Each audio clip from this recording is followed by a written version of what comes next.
tenemos un invitado. Es el latino más duro en todos los Estados Unidos ahora mismo. El King of Puerto Rico, Tony Delgado, de Latino Wall Street. Listo, thank you for having me nuestro on. hermano también. Welcome here, my friend. Tony, say hi to the INDIARIO and the Spartans. What's up? YouTube, what's up, Puerto Rico? What's up, INDIARIO and Spartans? We're here, we're taking over. Conquistadors 2025. Yes. Mira, Tony, hay cosas que queremos hablar hoy aquí contigo, ya que te tenemos de invitados. Como yo acabo de decir, tú eres uno de los latinos con mayor influencia en los Estados Unidos, particularmente porque te has destacado en las cuestiones financieras. Tony, so people want to know, who is Tony Delgado? Because Trump, I'm not making this up. Y esto no es un vacilón, esto es que el mismo Trump, en una actividad en Mar-a-Lago, lo designó a él como el rey de Puerto Rico. Y tú sabes que estaba la manifestación de No Kings.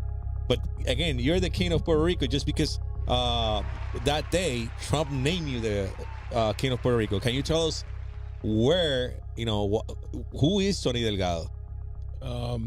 Yeah, so I guess Trump making that diplomatic assignment, I would assume that's legally binding. So I still have to talk to my lawyer and make sure that that's legally gonna happen.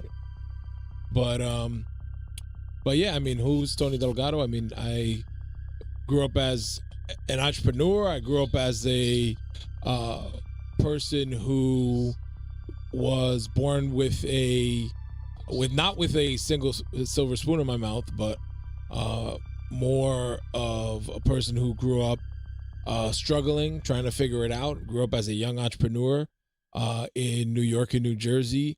I had a lemonade stand. I had car washes. I had 100 different hustles. I sold baseball cards, basketball cards. I sold loose cigarettes when I was in school, and I did everything that I could do to try to turn 50 cents into $1.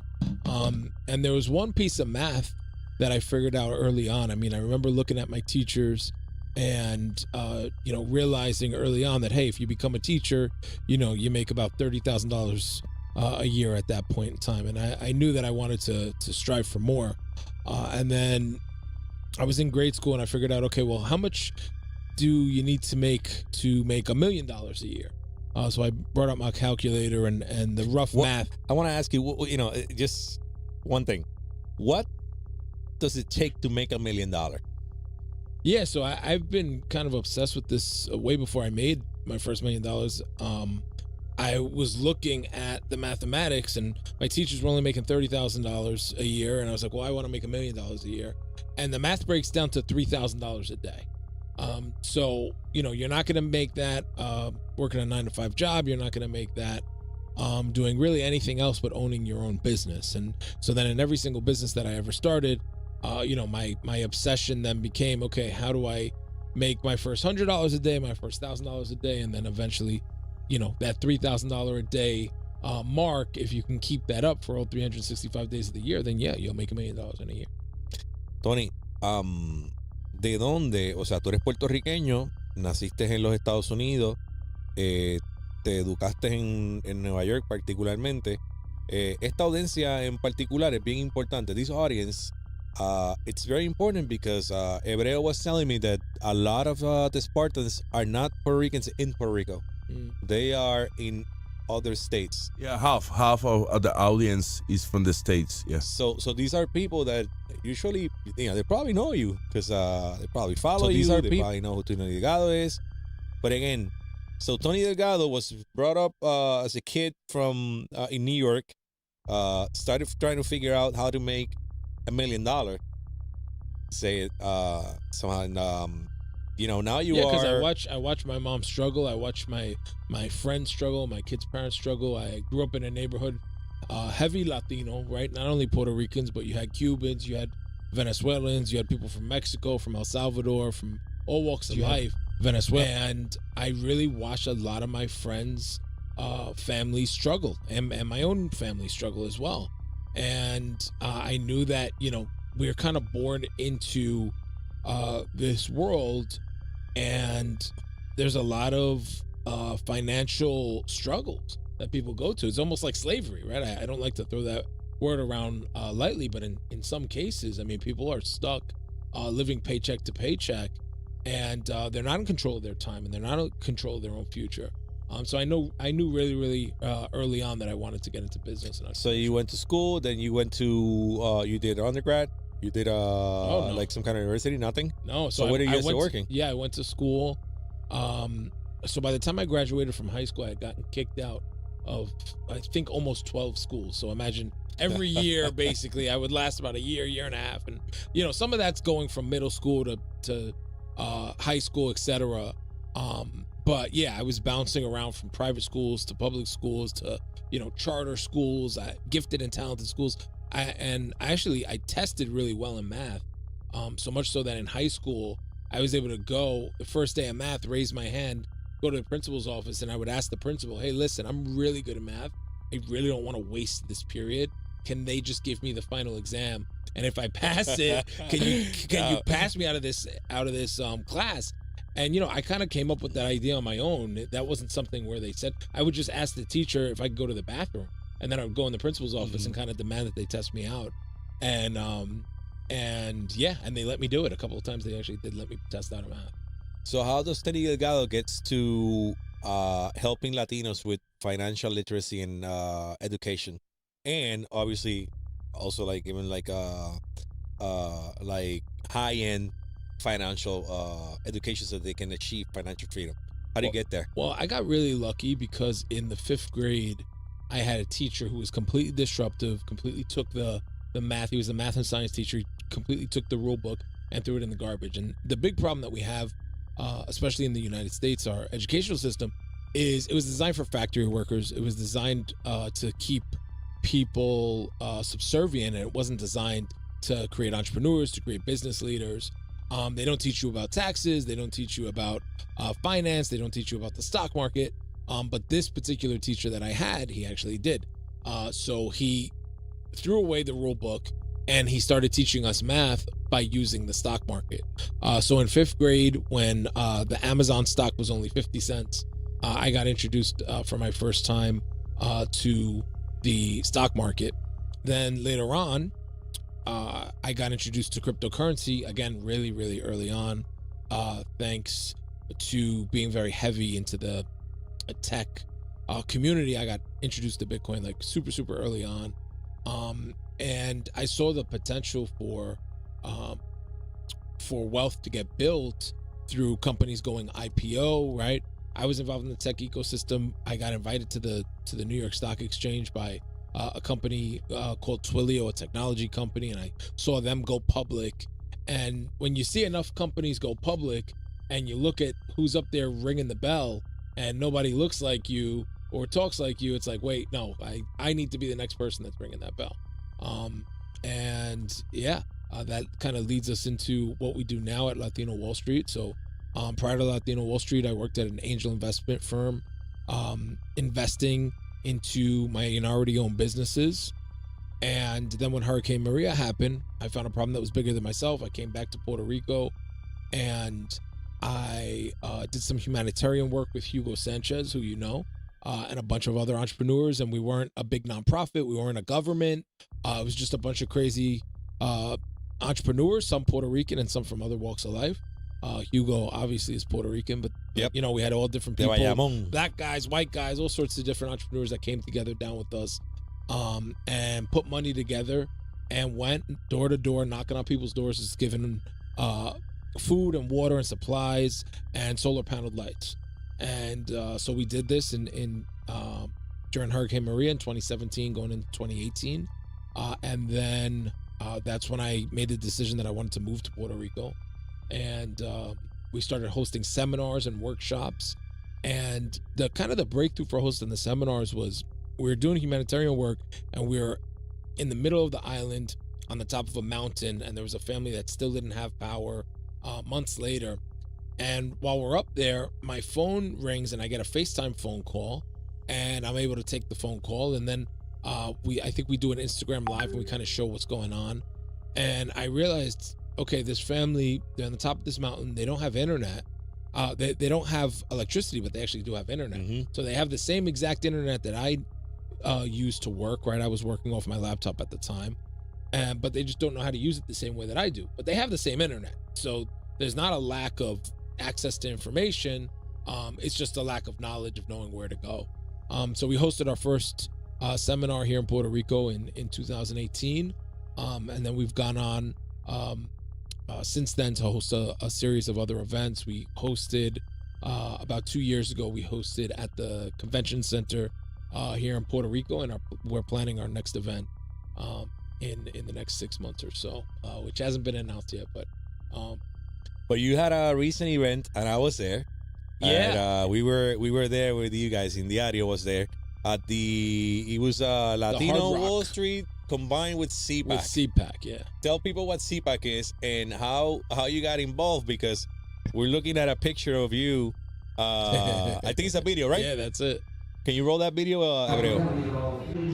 En el video, ahí está Tony con el presidente Trump, donde el presidente lo nombra el King of Puerto Rico. Vamos a ver si se escucha eso ahí. ¿Se escucha? Vamos a verlo. Yeah, that's it. Yeah, so that's President Trump at Mar-a-Lago. He was giving a speech right after this last election, and he called me the King of Puerto Rico in front of, I don't know, maybe 500 guests at his private home in Palm Beach. Como un chamaquito de puertorriqueño de Nueva York, how does a kid from New York gets to Mar-a-Lago in front of the president calls him the King of Puerto Rico? Yeah, so I mean, They get involved. That story is pretty interesting because I kind of grew up without my father in my life. I grew up and he wasn't around. My mom told me, hey, he's working, he loves you, but he's not around. And then my grandfather used to take me to Arecibo every year. And then while I was in Arecibo one year with my older brother, he starts telling me these different stories about my father. And then he finally breaks the news to me that my father was doing life in jail for selling drugs, and that he was basically never coming home. So I basically grew up with my father, kind of calling me from time to time. Every 6 months or so, I'd get a phone call. But he was basically like alive in a casket. He was like in jail, but destined to die in jail. They gave him life with no possibility of parole, no way to ever get out. He spent a bunch of money on lawyers, and he was basically there for 33 years with no chance of ever coming out. And then a few years ago, President Trump passed a historic piece of legislation called the First Step Act that allowed people like my father, who had a nonviolent drug offense, who have repaid their debt to society, right? He had been there for over 33 years. It allows them to apply and be able to get released and get a second chance at life. So that's why when people, say President Trump hates black people or he hates Latinos, I know for a fact it's nothing farther from the truth, because he gave my father his life back. And so when the last campaign was happening and the joke was said about Puerto Rico, that went viral at Madison Square Garden, me and my dad were actually sitting. That's a picture in of the your dad. audience. Ahí, un saludito a Henry Delgado. Yeah, that's me and my dad when we met the president. And so when that joke was told about Puerto Rico, I was there. Me and my father were there in the audience at Madison Square Garden. And there's a couple of things. I mean, first of all, the joke was said by a comedian. Trump was not there when the joke was said. Trump doesn't get on stage until maybe 5 hours later. So this is like an all-day event. It opens in the afternoon. This guy was the opening act, right? So right after they sing the Pledge of Allegiance, they bring this guy on. He's supposed to be a comedian. Kill Tony was the comedian. And, he's saying all these jokes. And, he didn't only make the joke about Puerto Rico. He said jokes about Jewish people. He said jokes about black people, right? Black people eating watermelon. So there were all these, racist, edgy kind of jokes that this guy was telling. And a lot of them, honestly, they weren't landing.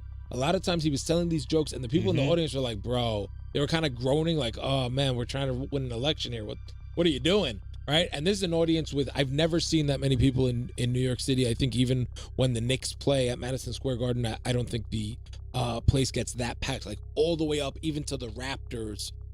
There were people, like even the worst nosebleed seats, Madison Square Garden is full. So Kill Tony says this joke about Puerto Rico. It starts going viral. I open my phone and it's trending on Twitter.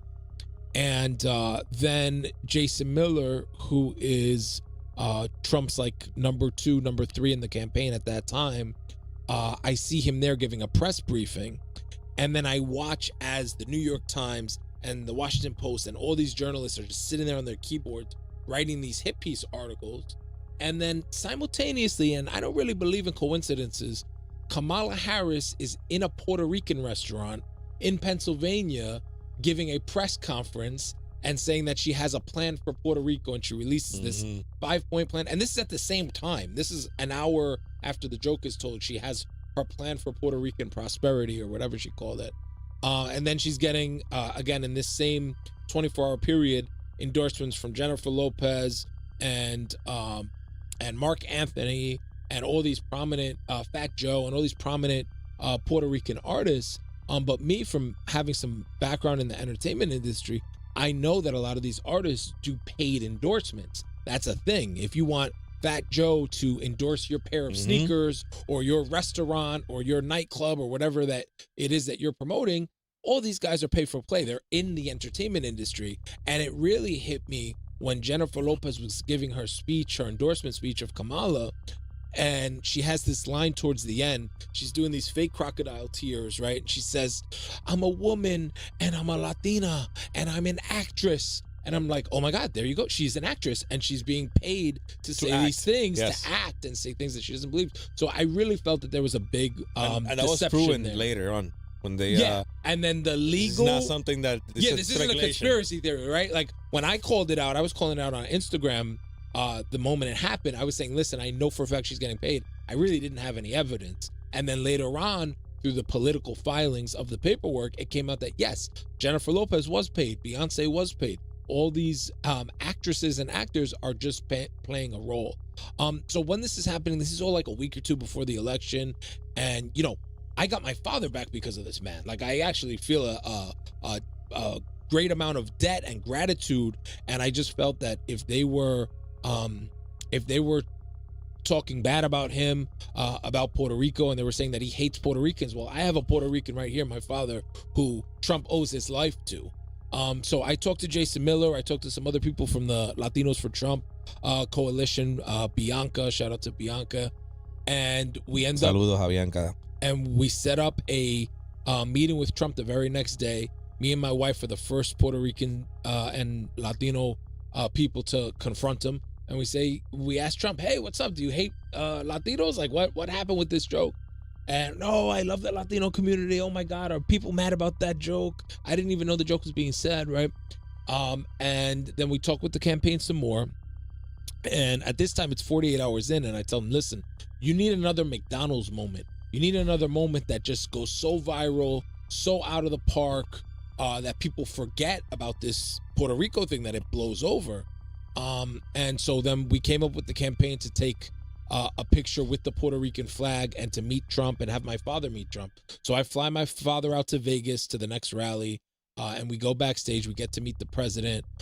Secret Service is being really weird about letting us have the flag. You're really not supposed to bring anything, like not even a pen. A lot of people want to bring a pen and have the president sign something. And, you know, Secret Service is being really strict. I'm like, no, I actually got this approved by the campaign. So I text some people at the campaign. They finally let me go in with the president to take the picture with the flag. And then me and my father are telling the president the story. And Secret Service, like, they're no joke. At this point, the president had just been shot like a month or two prior. And they're like really trying to rush us off. And the president says, no, wait, we need to hear this story. And gives us some more time with the president. So we tell him the story that my father's a Puerto Rican who was given his life back thanks to the real law, the real legislation, right? Not a tweet, not a hashtag, not a meme or an AI video or some funny thing that Trump tweets that people might say is controversial or edgy, right? No, actually a real piece of legislation that actually gave not only my father, but thousands of incarcerated Black and Latino people a second chance at life. So we went to the president, we thanked him, and then after we had this picture, we shared it out. We had the Team Trump page with 5 million followers, the official Latinos for Trump coalition pages. Everyone shared it out, and it got millions of views on social media. And then the day of the election, my wife was interviewed by Despierta America, the national Univision. Saludo a Gaby. And every single person at 9 a.m. when they turned on their TV on election day, they saw my wife explaining the reasons why she was supporting the president, and with the picture with me, my wife, and the Puerto Rican flag, and the president while she was given that endorsement on national television. Oye, Hebreo, parece que los espartanos estaban durmiendo, pero ya salieron. Ahí están ahora en el chat, están llegando. Mira, Tony, you know that I want to add to that story because you told me this, and we had talked about this, the comedian.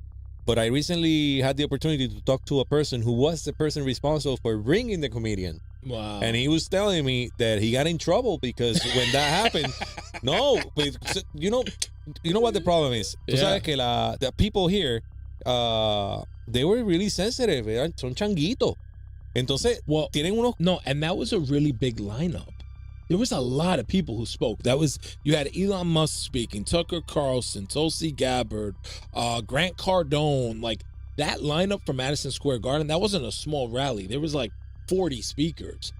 So yeah, I mean, they brought this guy as a comedian, but Trump didn't bet those jokes. No, but you know that here there was an uproar because people they were so offended. And I was like, look, he's a comedian. Like, if you live in the real world, you know, a comedian is a comedian. He's gonna make jokes, and jokes are gonna be usually black humor, you know. No, and he said other jokes. No, I know. He did jokes against Jewish people and money.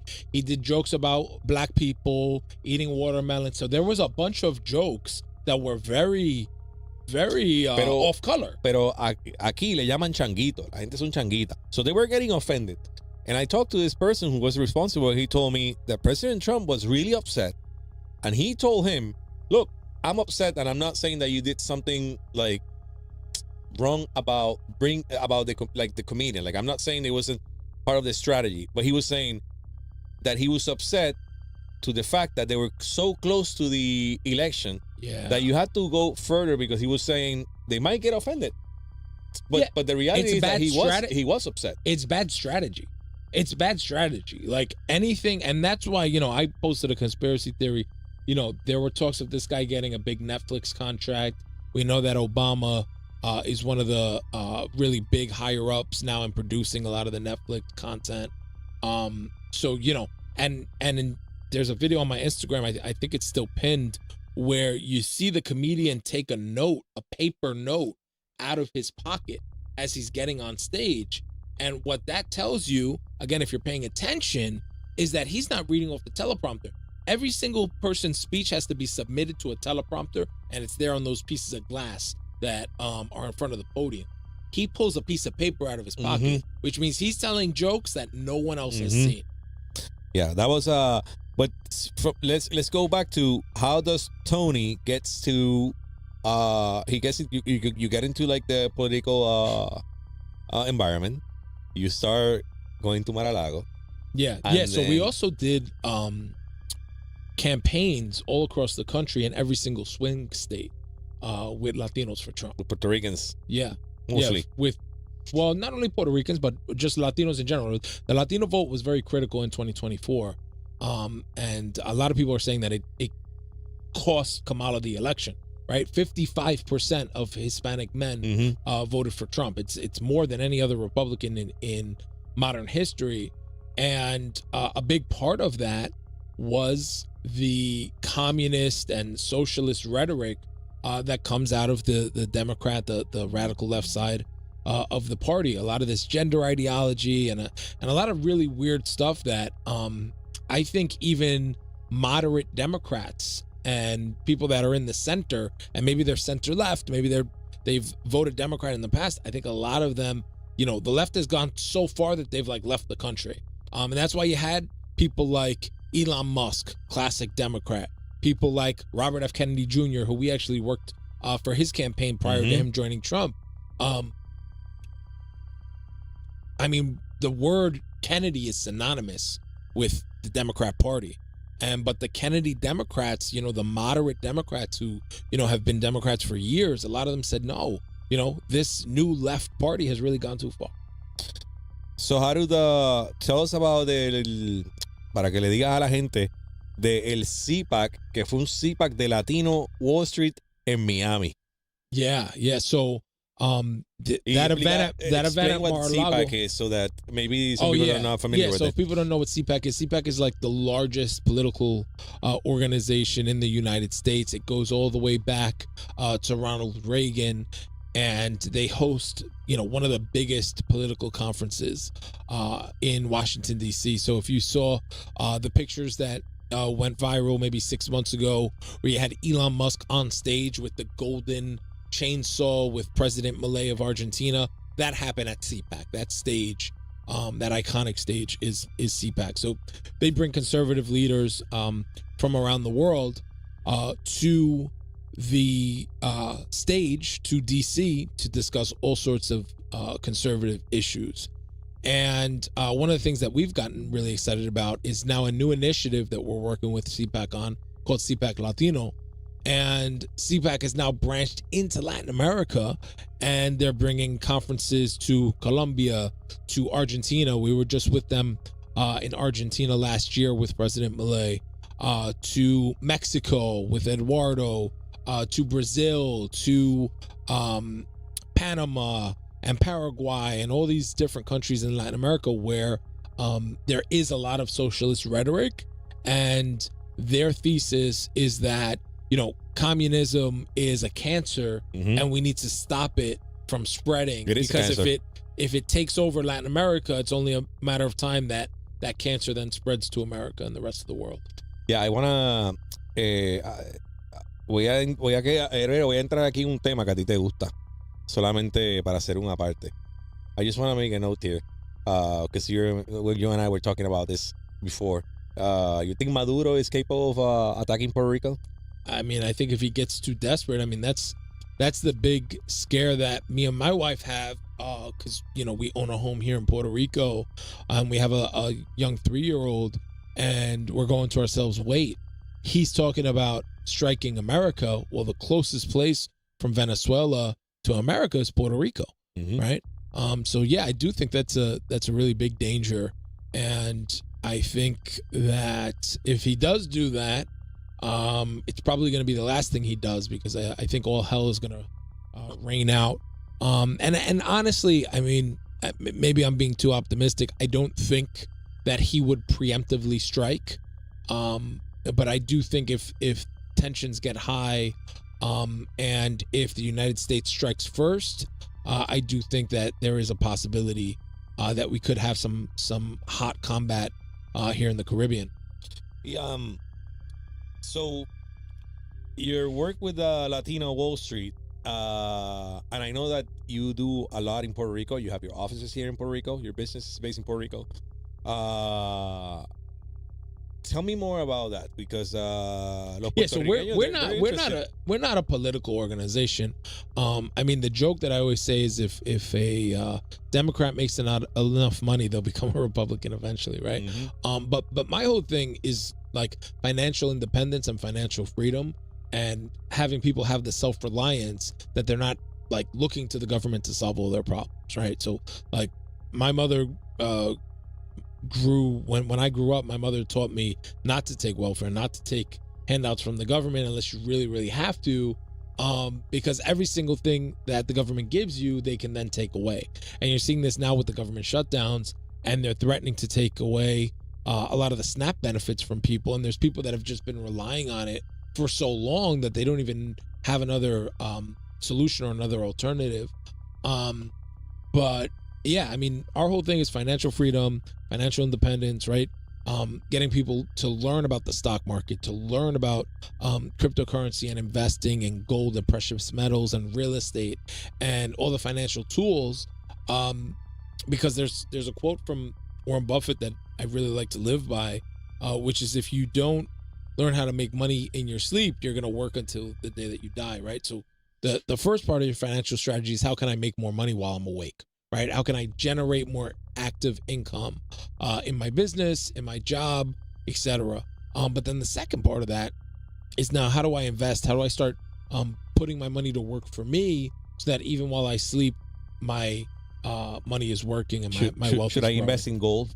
¿Qué tú crees? I mean, Oro. gold has exploded the past couple of months. I mean, I might have told you a few years ago that it was a little dead, but Peter Schiff was definitely right if we're looking at the charts this week. Hebreo, hay que comprar oro. Está subiendo como la espuma. ¿Tú compraste algo? Hebreo no tiene chavo. Vamos a seguir. Mira, Tony. Yo compro equipo. El oro lo pones para después venderlo, ¿no? Los equipos me dejan más chavos durmiendo. Dale. No, esta la contestación está. I buy equipment for the studio, so it's he better. he doesn't buy gold because he has to buy all the equipment for the studios, so we can do this. Tony, so in terms of like the U.S. economy, where do you think everything is going? What do you think like Trump policy? Let's be sincere. What do you think about the economy the next few years, U.S.? So people are excited that the price of gold is exploding and the price of Bitcoin is exploding, but those are not really good signs. Those are actually bad signs because the price of gold was always really tied to the real price of the dollar.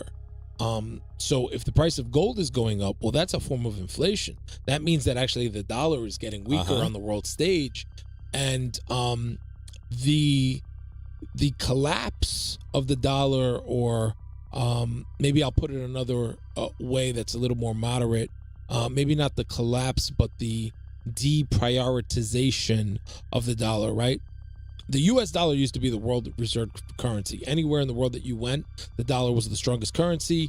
Other countries were forced to use it for trading for oil and other commodities. That's where the petrodollar comes from, because when the dollar stopped being backed up by gold in the 70s under Nixon, they started backing it up by war and by oil and sanctions and forcing governments to transact in the U.S. dollar, right? So the dollar has historically, in my lifetime, since I've been alive, the dollar has been the strongest currency in the world. The collapse of that superiority actually happened under Biden, under this last administration, during the Russia-Ukraine conflict. And the United States made a very, very detrimental decision. Biden. The Biden administration. Claro. Because the decision that they made, I believe, is going to lead to the dollar no longer becoming the world reserve currency. And that was the sanctions that were put under Russia during the Russia-Ukraine conflict. Russia and Ukraine got into this conflict. It's in another part of the world, right? We can argue who started it, but the fact of the matter is there's this conflict in the other side of the world. And what the United States did was they froze all the assets of Russian nationals that were in US dollars. So if you were a Russian, even if you were a Russian in the United States and you were a Russian national and you were an oligarch or a business owner, or you were a politician or any sort of leader from Russia or even the government of Russia, you had all of your US dollars frozen, all of those assets frozen. And what that did, that was a signal to the rest of the world that, oh my God, the dollar can't be trusted. We were all trusting in this dollar, right? Do you think China feels comfortable holding dollars? Do you think India? Do you think Brazil? Do you think any other nation that is holding dollars right now is saying, wait, these dollars are not safe. This can't be my world reserve currency. This can't be my government's currency. We need to look for alternatives. And that's why you've seen the BRICS nations. BRICS stands for Brazil, Russia, India, and China and South Africa. Ay, señor, reprenda, right? Dios. You see the BRICS nations getting together and saying, no, we need an alternative. And now China is looking into backing up their currency by gold, right? And that's why you see gold exploding, because China is now trying to buy up all the gold. And now they're not saying they're not going to do what the U.S. did. What the U.S. and Britain said, give us all your gold. We'll hold it for you and we'll issue you these dollars and you can trust us. And then in the turn of the century, they stopped letting people cash in their gold, cash in their dollars for gold. And then they just completely went off the gold standard during Nixon's administration and just said, hey, guys, never mind. Just use these dollars and trust us. Trust me, bro. Right. So China's not going to do that. What China is doing is they're holding some gold in China, but now they're setting up these gold reserve banks in other BRICS nations around the world. And they're saying, listen, you can have some of the gold in your country as well, so that you can have the physical security that the gold is also being held at another bank in your home country. So I don't know if it's going to be successful. I don't know if that means the dollar is going to disappear. I tend to think not. But is the dollar being devalued right now? That's 100% a fact. Hebreo, lo que tenemos aquí hoy es análisis al nivel de Fox News. Este hombre está en Fox News, en CNN, en las cadenas grandes. Aquí lo que tenemos es hoy el caviar, el top notch. Así que los espartanos, yo espero que se estén ahí deleitando con esto, porque tener una persona como Tony, I was just telling them that today it's a pleasure to have you here today, because again, it's a privilege. You do this type of analysis in Fox News, CNN, like national networks. So it's good that you're here with us. And okay, so well, and it's important for people to get this information, because if you have savings, if you have money and cash and retirement and money that you're planning to leave to your kids and use for retirement, that money's being devalued. So you have to have a strategy to overcome that. Si alguien, y antes de ir al tema de Puerto Rico, before going to the talk about Puerto Rico politics and among other things, because I wanna pick your brains and certain things. But before we go to that, if someone wants to have like this financial knowledge, how do they contact, or how do they go about like reaching Latino Wall Street? Oh yeah, go to latinowallstreet.com. Just put your email in. We have a free app and a free newsletter that you can sign up for. So yeah, just go to latinowallstreet.com, click sign up, and we have a bunch of classes. Y si la gente va y se hacen millonarios, no sé, hebreo, ¿serán millonarios los espartanos si van a Latino Wall Street? If they go there, would they be millionaires? I hope so. I mean, I hope so. I hope for everyone to be able to do that, but unfortunately, in the times that we live, it is becoming harder and harder. And I think the biggest thing is that people give up hope, right? I think if people are focused on goals, they're optimistic, they have a plan, they have a strategy, they surround themselves with the right people. I mean, that was a big problem. I was telling you, like growing up, like I don't talk to anybody from like high school or kindergarten. You walk into kindergarten and you don't get to choose who your friends are, but as you're an adult, you get to choose. You get to hand curate your friends in your circle, and that's why I've chosen people like the president and the people at Mar-a-Lago and the people at the White House in Washington D.C. and people like you, because these are the people that I want to be my friends. So I think one of the biggest hacks if people are just trying to become financially free is pay attention to what you're putting in your brain, number one. The content that you're consuming, and then pay attention to your friends and the people that you surround yourself with. Yeah, I think that they always say that it depends on who you have a relationship with. Like if you want to be successful, you have to look for other people that are doing the same. Nosotros hemos estado en Mar-a-Lago, hemos estado en los CIPAC, hemos estado en la Casa Blanca. You remember that we did a commercial for the big beautiful bill for the White House. Yeah, and he was posted in the White House in a commercial webpage for the White House. Yeah. So we didn't just go there. We were actually in the working. Commercial. Yeah, we were working. We were working at the White House. So and you even like were there for like a week after that, and you had the opportunity to be in the press room and everything. And we will do the same, but again, I am very happy to have you as a friend and as a partner. Listen, when you were in Puerto Rico, and I want to talk about this because people are going to find it, I think, interesting. You were one of the people that suffered the lockdown by Wanda Vázquez. Yeah. ¿Qué tú me puedes decir sobre ese abuso? What can you tell me about that sort of abuse that we had to that we had to suffer from the governor of Puerto Rico? I mean, when I tell my other friends in the States, I mean, some of them don't even believe me, because it was really like third world, like really harsh one of the harshest lockdowns in the United States for sure. Our phones would get like an emergency broadcast every night, and you know, there was like a $5,000 fine. We had like a curfew that was ridiculous, like a 6 o'clock curfew, like you were kids. And they even had, I think, rules. One day, cars with a odd number on their license plate could go out, and the next day even numbers could drive. Just had all these crazy rules, and the rules kept changing every couple of weeks. They were changing the rules.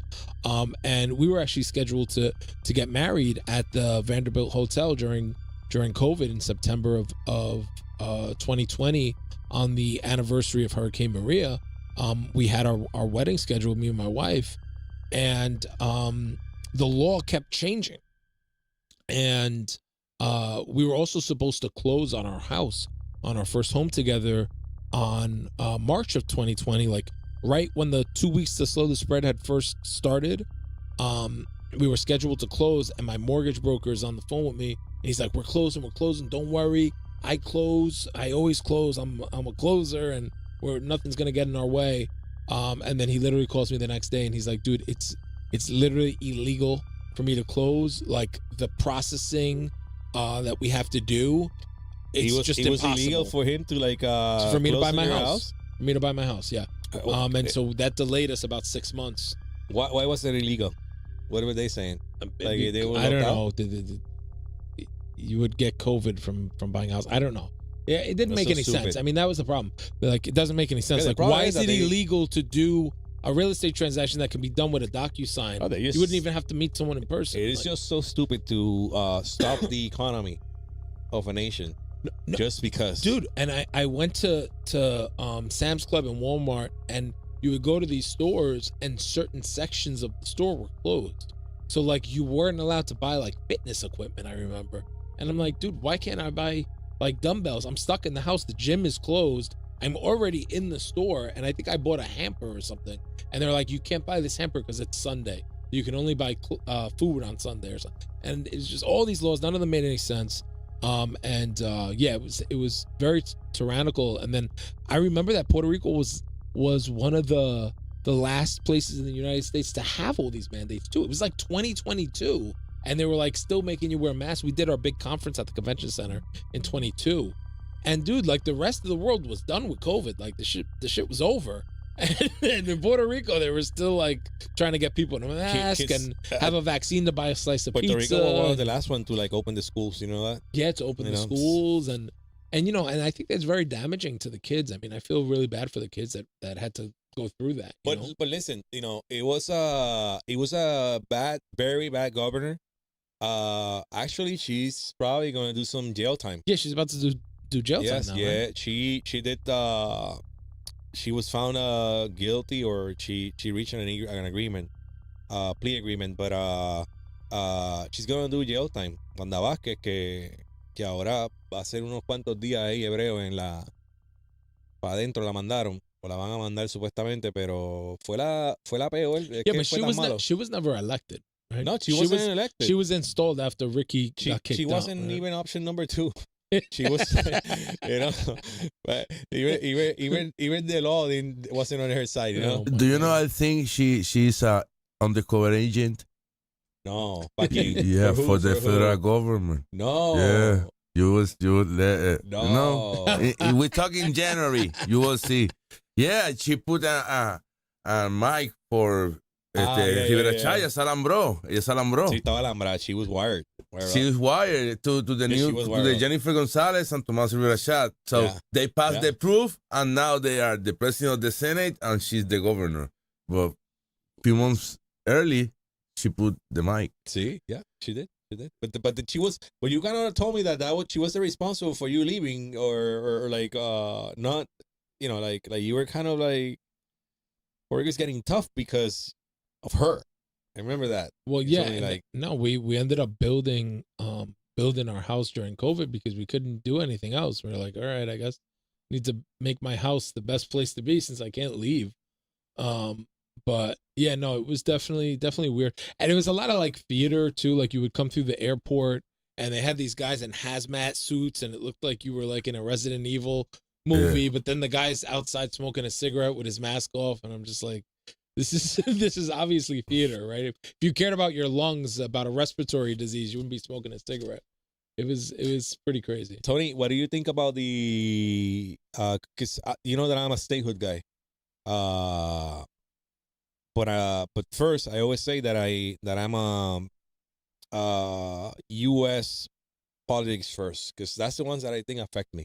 Mm-hmm. Like if, for example, something it would be Biden, that really really affects me. If the liberals like are governing in the U.S.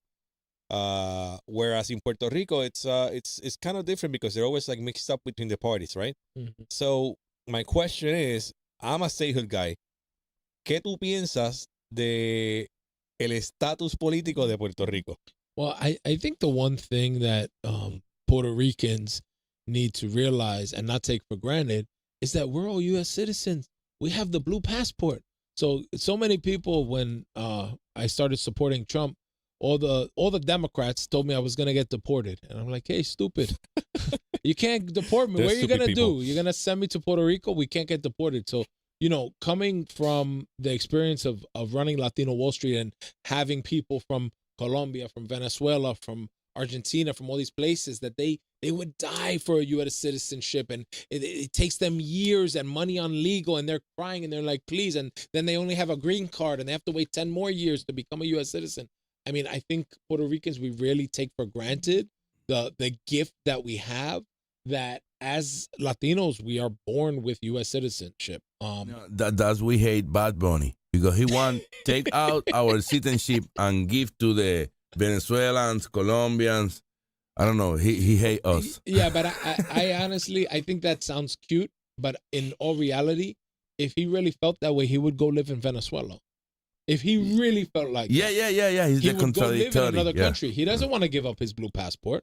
I have friends right now who are in the reggaeton industry, who they're from Venezuela or they're from the Dominican Republic, and they're not making as much money as they could because they need to be in the U.S. more to tour and actually benefit from the U.S. They need a visa for go to the U.S. Yeah, and if they have something on their criminal background, they're not letting them in.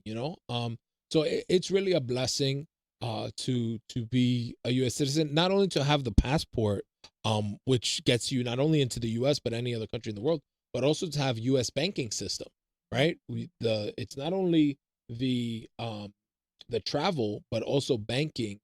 Even your Banco Popular, your bank is considered a U.S. bank with U.S. routing, and it makes it a lot easier to do business on the world stage versus if your bank's in Venezuela, or even if your bank is in Chile or another Latin American country, you can really have problems doing business with people in the United States.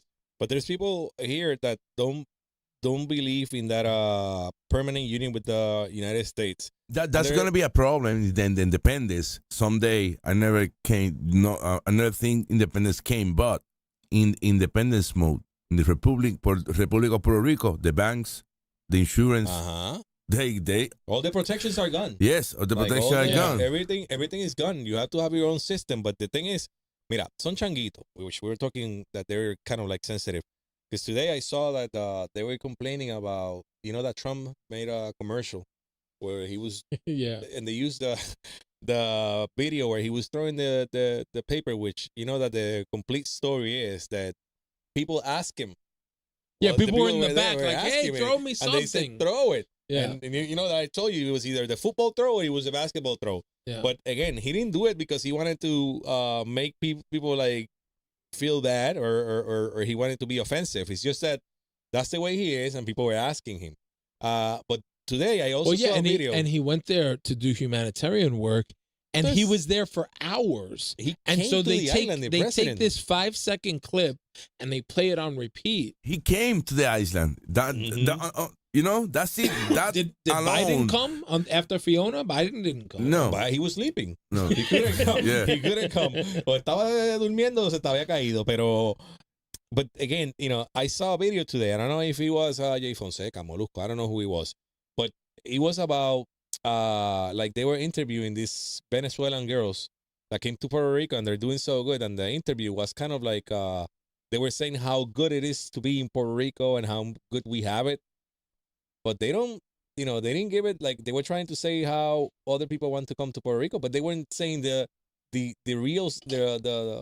reality that they want to come here because it's the U.S. Yeah, of course. Yeah, because they don't value that. Because you have banking, you have internet that works and is reliable and is really fast. It's the fastest internet in the Caribbean. In the Caribbean, that's the main part because, but it's U.S. You got all the benefit. Yeah. There's a fiber line that goes from Puerto Rico straight to Miami, and it's super, super fast if you have the right carrier. So, there's a bunch of stuff that people really take for granted, I think, here in Puerto Rico. That's a big thing because people don't think we got satellite, we can go to the space, we got Air Force, we got military. So we alone, no, it's not the same. The Dominican Republic got, but it's not the same. Yeah, no, of course. And there's more Puerto Ricans in the United States than there are here on the island. There's only 3 million Puerto Ricans on the island. There's 12 million worldwide, so there's about 9 or 10 in the U.S., depending on who you ask. And I think that's another thing that we take for granted. I mean, I would love to see more trips back to Puerto Rico from the diaspora, right? I have so many friends in New York who are Puerto Rican, but they've never been here. They've just grown up in New York, and that's all they know, and they've never been back to the island. So I think also building that coalition, where I think, again, other people in Latin America, other nationalities do it a lot better.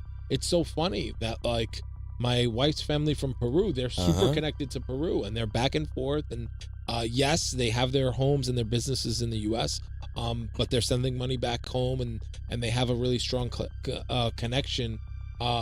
Whereas I feel like Puerto Ricans, a lot of times, when we go to the United States, we just forget about the island and we don't come back and contribute back to the island. So what do you think about the political parties and the politicians in Puerto Rico? So, I mean, I really don't. I ask you questions because I really don't understand. I know that there's conservatives. But you know my biases, so you're gonna know. ¿Oíste, Breo? Él me pregunta a mí, pero yo le digo lo que yo quiero. Olvídate.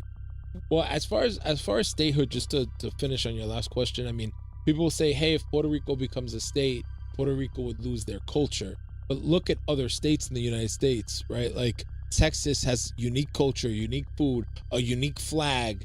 And Texas is very much Texas. It's its own place. New York, the same thing. There's food, there's culture. Florida, the same thing.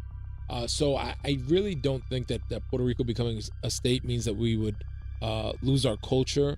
And I would like to see, if not statehood, I would like to see a renegotiation of the Jones Act. I mean, I think that I do think that it's a strategic benefit to have relations with the United States for all the reasons that we just mentioned. But some sort of a strategic renegotiation of the Jones Act at a minimum, if not statehood.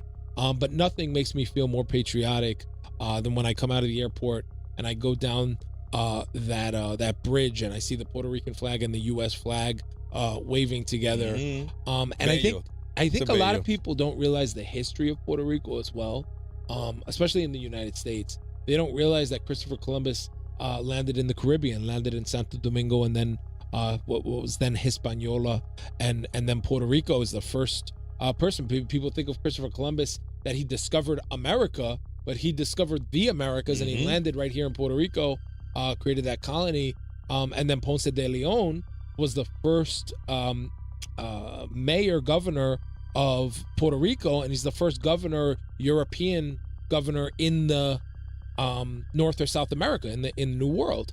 And then he went on to conquer Florida, and Florida was a colony of Spain, right? And so these are things that I think, maybe in Latin America, people are more aware of, but in the United States, they really don't teach that history as well. And I think that Puerto Rico, it being the 51st state, is a false dichotomy. I would argue that Puerto Rico was the first state. And that's why we have that 1 star, because we were the first state that Europe had, the first place that Spain and Europe and the West and the New World had in conquering both North and South America for Christianity. You know that in Puerto Rico, I always say the same thing. Culture is not going to go away. Because whatever the culture that we already have, it's so strong. It's never going to go away. And then you're basically a state. And people here, they talk about their culture and they don't want it to be taken away. But they don't realize they're American and they have been Americanized. Like, we have everything that any other state has.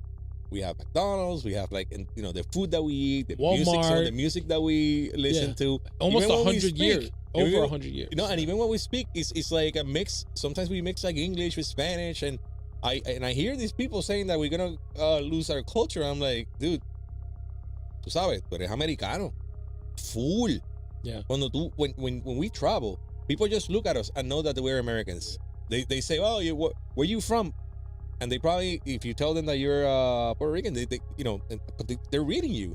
They know that you're not from any other country. They know that you're American by just only looking at you. So, y puertorriqueño, porque los puertorriqueños se distinguen. You can tell about Puerto Rican anywhere, almost anywhere. So yes, but like I said, I told you that politics in Puerto Rico are kind of like tough, because I think we're gotten to a point where we can have our we have our cake and eat it too, right? Kind of. Yeah. Well, yes, but we have, because people are saying, oh, let's become independent. You know, if you become independent, we're gonna lose all the social services. You're gonna lose the welfare programs. You're gonna lose Social Security. You're gonna lose all the benefits. People don't want to be independent. What people want is the country to be well administered. Yeah. And well managed, and they want better politicians, and they want. But you know what? You know what? I don't politics. know. I think we are good. The only thing is the press. Imagine for 1 month, no bad news. How we gonna live in Puerto Rico? Perfect. It's just the press with the water. Nobody got water. I got water. I got water. My uncles called me. Yeah, I got water, but they said no water. No, 15 towns. No, I got water. I don't know. No, I got light. I don't know. Tienes un punto, and I see it. I just think that a lot of people think that because here people don't realize that it's not that bad. Even though it could be better, but people want more efficiency. People want like to see the money like that all the money is getting in like well spent, and sometimes they don't think it is, and the press takes it, and they have an agenda, and they have a socialist, communist agenda in Puerto Rico. Yeah, of course. If you compare to New York, to China, I don't know, but if you compare to Santo Domingo, Haiti, Cuba, we are super good, but the news make you feel like crisis. Well, there's a saying, well, I live where you vacation. I mean, this is paradise. Yeah, we are in the U.S. and in the Caribbean. Yeah. So we have to. It's expensive anyway, and we got cheap, but it's really expensive. If you watch, I live in the U.S., but in the team of the Caribbean. Sí, la tenemos bonita. We are the best of the two worlds, you know? Yeah. But no, I prefer B-State. You feel me? But that Bad Bunny, he came up with something, and it's a song that lo que le pasó a Hawaii, what happened to Hawaii. And he was trying to criticize him because he was saying, like, I don't want Puerto Rico to be like Hawaii. And I was like, okay, so what happened to Hawaii? Because Hawaii is expensive. Yes, it's expensive because it's an island.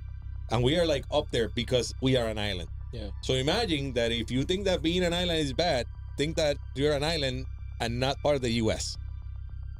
Again, he was that song. He's trying to say that he's afraid that we're gonna lose our culture. We're not gonna lose our culture.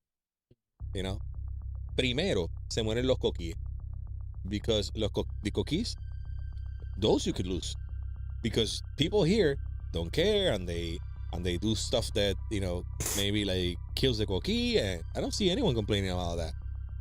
But your culture is not gonna go away. I think it's too strong. You are an example of that because you carry the Puerto Rican flag everywhere you go. Everywhere, yeah. Everywhere you go. And he's an example of how strong the Puerto Rican influence and culture and the blood is. Very thick. So it's just never going to go away. No matter what they say, we are Americans and we have to stay like that. So, Tony, Thank you for your time today. Yeah, thank you for I having am me on. super glad to have you here. Yeah. Hebreo, este programa sí que es de los mejores que hemos hecho. Una pena que Ralian estaba de viaje, pero es bueno para que se recupere la pela que le dieron. It's good because he can talk. You feel me? Like it's about him el podcast. Vamos a ver, dile a los espartanos que comenten si les gustó este episodio, qué piensan de lo que dijo Tony.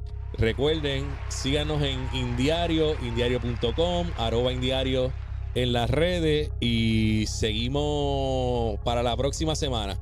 Nos vemos.